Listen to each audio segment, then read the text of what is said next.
দেখো বন্ধুরা, প্রথমে আমি চায়ের কাপের মাপে 1 কাপ টক দই দিয়ে দিলাম। এরপর আমি দিচ্ছি বেকিং পাউডার 1/2 চামচ। এরপর দিচ্ছি আমি বেকিং সোডা, যেটা 1/2 চামচেরও কম আর কি মাপটা, চায়ের চামচ কিন্তু। এরপর দিলাম নুন।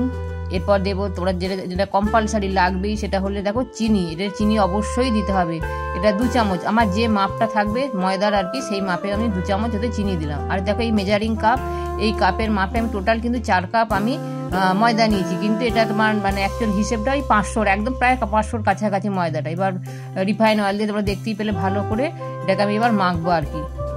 এই যে রিফাইন অয়েল দিচ্ছি, যে সুন্দর করে মাখবো।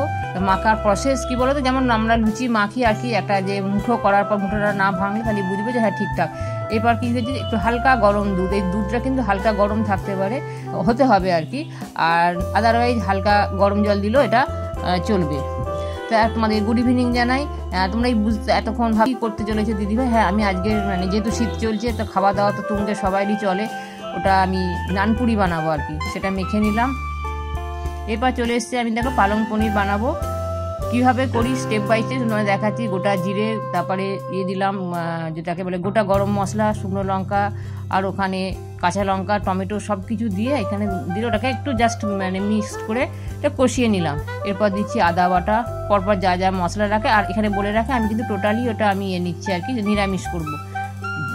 ধনে গুঁড়ো, জিরে গুঁড়ো, প্রথমে ধনে দিলাম, তারপর জিরে গুঁড়ো। এখানেও কিন্তু একটু চিনি কিন্তু দিতেই হবে। তোমরা ভাবছো যে বাবু সোনার সুগার আছে, কিন্তু দেখো এই যেটা আজকে সুগার কীরকম আছে সেটা জেনেই কিন্তু আমার যে কোনো রান্না, ওনার শরীরটা কীরকম থাকে সেটা বুঝেই কিন্তু আমি চিনিটা দিয়েছি। আর সুগার এখন ইদানিং বাবু সোনার একটু লোয়ের দিকে আছে, যার ফলে এটা চিনিটা দিলেও কোনো অসুবিধা নেই। এবার দিলাম ফ্রেশ ধনে পাতা, সেটা দিলাম। সব শুদ্ধ ভালো করে কষিয়ে নিলাম। সামান্য দেখো একদম পুরো জলটা কিন্তু শুকনো হবে না, একটু মানে এত শুকনো করতে গেলে, কারণ আমাকে যেটা মিক্সিতে পেস্ট করব, আমি ঠিক যেভাবে করি সেভাবেই তোমাদের আমি এটাকে স্টেপ বাই স্টেপ শেয়ার করছি। অল্প অল্প জল জল অবস্থা থেকে আমি ওটাকে মিক্সিতে পেস্ট করে নিয়েছি। এরপর আমি পনিরের টুকরোগুলোকে আমি যেমন আর কি ভাজা হয় হালকা করে ভেজে নেবো।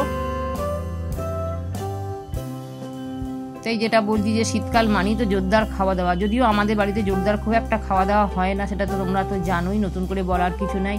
আর এই শীতে তোমরা সব সুন্দর সুন্দর রান্না করছো, তোমাদের ভিডিওর মাধ্যমে সেটা দেখতেই পাচ্ছি। তোমরা সবাই খুব ভালো থেকো। আজকে 25শে ডিসেম্বর, 25শে ডিসেম্বরে তোমাদের অনেক অনেক শুভেচ্ছা জানাচ্ছি। আর মানে নতুন বছরের অগ্রিম শুভেচ্ছা তোমাদের জানিয়েছি। তোমরা সবাই খুব ভালো থেকো, খুব খুব এনজয় করো তোমরা সবাই। আর দেখো এই যে ধনে পাতা, যেটা টোটাল যে পেস্টটা আমি যেটা কষিয়েছিলাম মশলা টসলা টমেটো দিয়ে, সেটাকে আমি একবারে এখানে কড়াই দিয়ে দিলাম। আর কোনো এক্সট্রা কোনো মশলা আমি ওতে দিলাম না। আর এই গ্রেভিটা খেতে খুব ভালো লাগে, যার ফলে আমাদের দেখো কিন্তু পনির কম মানে যেমন মেম্বার সেই রকমই পনিরটা নেওয়া হয়েছে, কিন্তু গ্রেভিটা একটু বেশি রেখেছি। আর গ্রেভিটা সবাই খেতেও ভালো যায়, যদিও এই গ্রেভিটা এতটা থাকবে না, অনেকটা টেনে যাবে কষাতে, মানে যে ফাইনাল লুকটা যখন আসবে অনেকটাই কমে যাবে, তার ফলে এটা একটু বেশিই আছে আর কি। গ্রেভিটা দেখে মনে হচ্ছে না অনেকটা বেশি। বন্ধুদের কাছে আমার একটা রিকোয়েস্ট থাকছে, আমি তো এখন ব্লগ ভিডিও সেইভাবে দিতে পারছি না। দেখো এরপর কিন্তু আমি ফ্রেশ ক্রিম না দিয়ে আমার দুধের সর ছিল, সেটাকে একটু বেশ ভালো করে ফেটিয়ে নিয়ে ওটা দিয়ে দিলাম। এবার দিলাম কসুরি মেথি, এটা তো মাস্ট দিতেই হবে। আর দেখো আমার অলরেডি এটা হয়ে গেছে। এরপর আমি নানপুরিগুলো বেলে নেব। তাই যেটা বলছি বন্ধু, আমি তো এখন সেইভাবে ব্লগ ভিডিও দিচ্ছি না, কবে দিতে পারবো তাও জানি না। যদি ভালো কোনো কন্টেন্ট পাই অবশ্যই তোমাদের সাথে শেয়ার করো। তোমাদের কাছে অনুরোধ থাকছে, তোমরা আমার এই শর্ট ভিডিও বলো, যেগুলো বলো না কেন, আমি এখন আপাতত শর্ট ভিডিওগুলোই বেশি দিচ্ছি। এটা যদিও শর্ট ভিডিওর মধ্যে পড়ছে না, আশা রাখবো তোমরা আমার এই ভিডিওগুলো দেখবে। একটা করে তোমরা অবশ্যই লাইক দিও। আমি এই কথাগুলো কিন্তু বলি না, লাইক দিও, সাবস্ক্রাইব করো, এগুলো বলি না। আমি জানি যারা করবার ঠিকই করবে, তবুও বছরের শেষে আমি এই কথাগুলো তোমাদের একটু মানে বললাম। আমরা রিকোয়েস্ট নিশ্চয়ই রাখবে।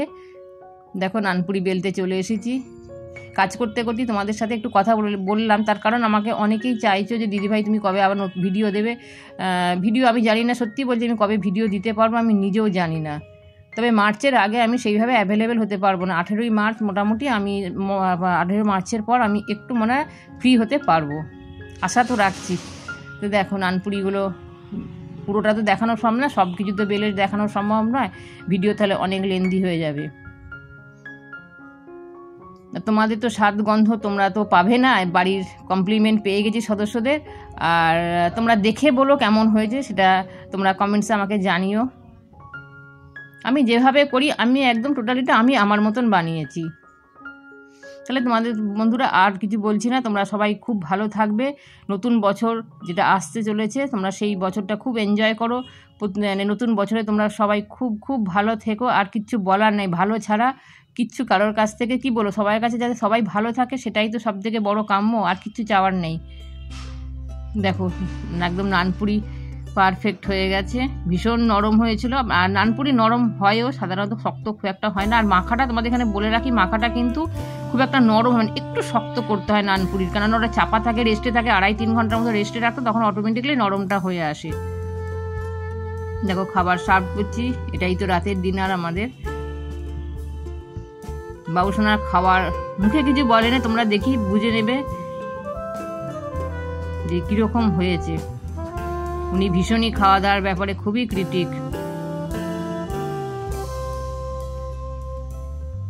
হ্যাঁ বুঝতে পেরেছো তোমরা, তাহলে টাটা বাই বাই।